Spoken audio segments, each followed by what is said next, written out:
This here is a four-letter word.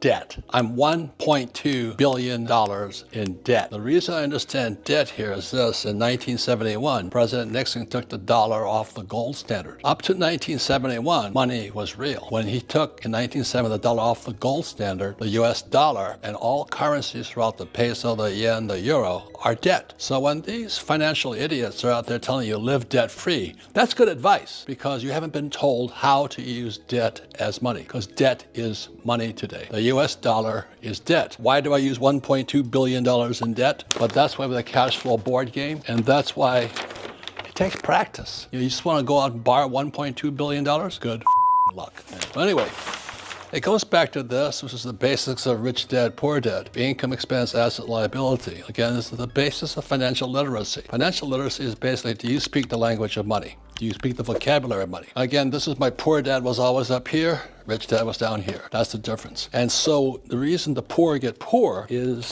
they use debt to buy liabilities. Like a car, a house. You know, when I said your house is not an asset, all those peasants out there just went nuts because they're not financially literate. So debt is bad if you're buying liabilities. And then debt can be good if you're buying assets. But it goes back to the name of that game over there. You see, financial literacy, the basic two most important words are cash flow. So when you have debt buying assets, income is flowing this way.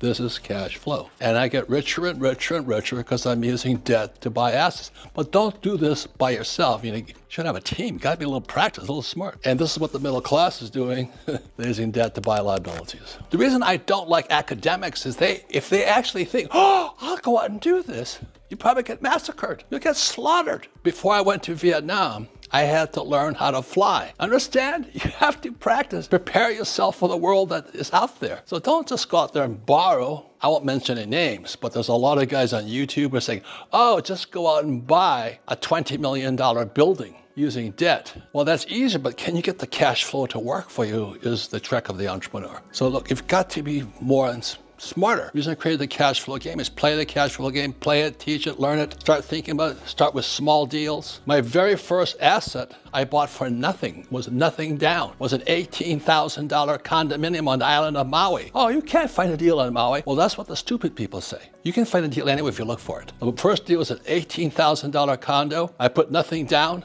so I had debt on it, but it put $25 a month positive cash flow in my pocket after paying all expenses, utilities, all that stuff. It takes education and practice. Don't go waltzing out there like some little bunny and get slaughtered and eaten for dinner. That's pretty simple. Huh? So how do I do this? Let me ask you this. Let's say I'm going to take on Tiger Woods for golf. Am I just going to go out there and say, hey, Tiger, I'm going to put $1 million. You're going to play golf. What do you eat me for lunch? So if I wanted to beat Tiger Woods, I'd have to practice, practice, practice. The average person doesn't want to practice. Practice is also known as making mistakes. And the more mistakes you make, the more you learn. But I also studied. I took real estate courses, accounting courses, and all that before I went and bought the property. So today, when you come into my home, all I'm doing is practicing this here. How do I use debt to buy an asset? And that's why I have so much money coming in. Like today, I was talking to one of the guys I work with. My problem today is too much money because I have too many assets pouring money into my pocket. But as like I said, Tiger Woods is doing this all day while some of you are sitting at your desk working for that paycheck. If you're going to be successful,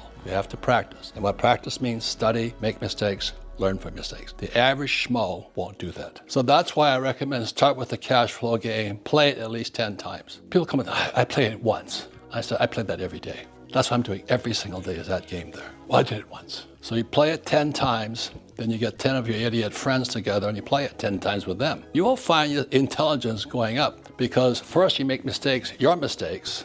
That's how you learn the first 10 times. But the best way to learn is to watch other people making their mistakes. So once you can do that, your mind will start to change. Because what's happening for most people, they're stuck in the rat race. You don't just jump onto the fast track. You have to have a financial statement. This here, This is what your banker wants to see. This is the basis of the cash flow board game. How do you control cash flowing all over the place? That's financial literacy. So when I go to my banker, I look at this thing here. Banker says, good, how much money do you want? If all I have is liabilities and low income and no income from here, banker won't give me any money. So when I walk into a banker and I show them I have assets that are pumping money here, they give me as much money as I want. The trick is, can you do this in real life? Can you take what you learn from the game and do it in real life? So these idiots who tell me I played the cash flow game once, I just go, you gotta be kidding me. You think Tiger Woods would putt once? Oh, I'm ready for the PGA. Tiger Woods dedicated his life since he was like 7 years old or something. Bam, bam.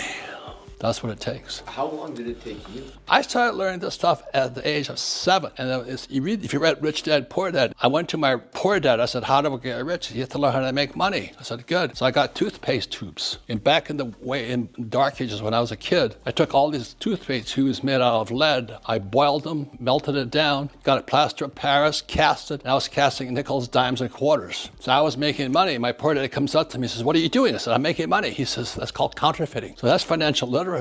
I know what the word counterfeiting means now. So then when I met my rich dad, he says, yes, but you weren't that far off. The way you get rich is learn to make your own money, but that's debt. So what I do is I take debt, I buy an asset, and it turns into money.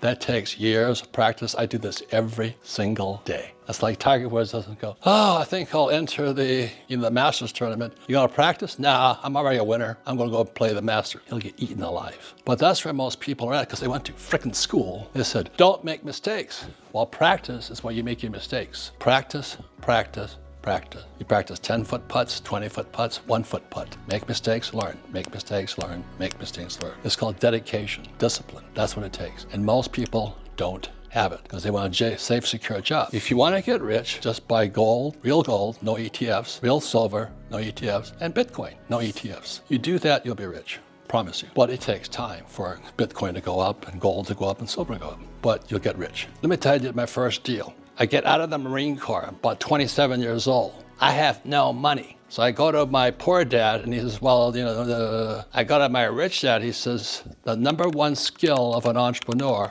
is to raise money. I took real estate courses, I took accounting courses, and the very first deal I found was an $18,000 condo. I mean, that condo today is probably $500,000. And my rich dad said to me, any fool could buy it if they don't have any money, but it takes a real capitalist to buy it without money. So I negotiated a deal. I bought that $18,000 condo with a credit card. It was 100% debt financed. You sit there and you talk to the seller, I'm gonna give you a credit card. So I bought the thing, it paid me $25 a month, and that was my first deal. But I studied, I practiced, I took courses. I had a coach called Rich Dad. He was walking me through it. So my poor dad would say, don't do it because it's too risky.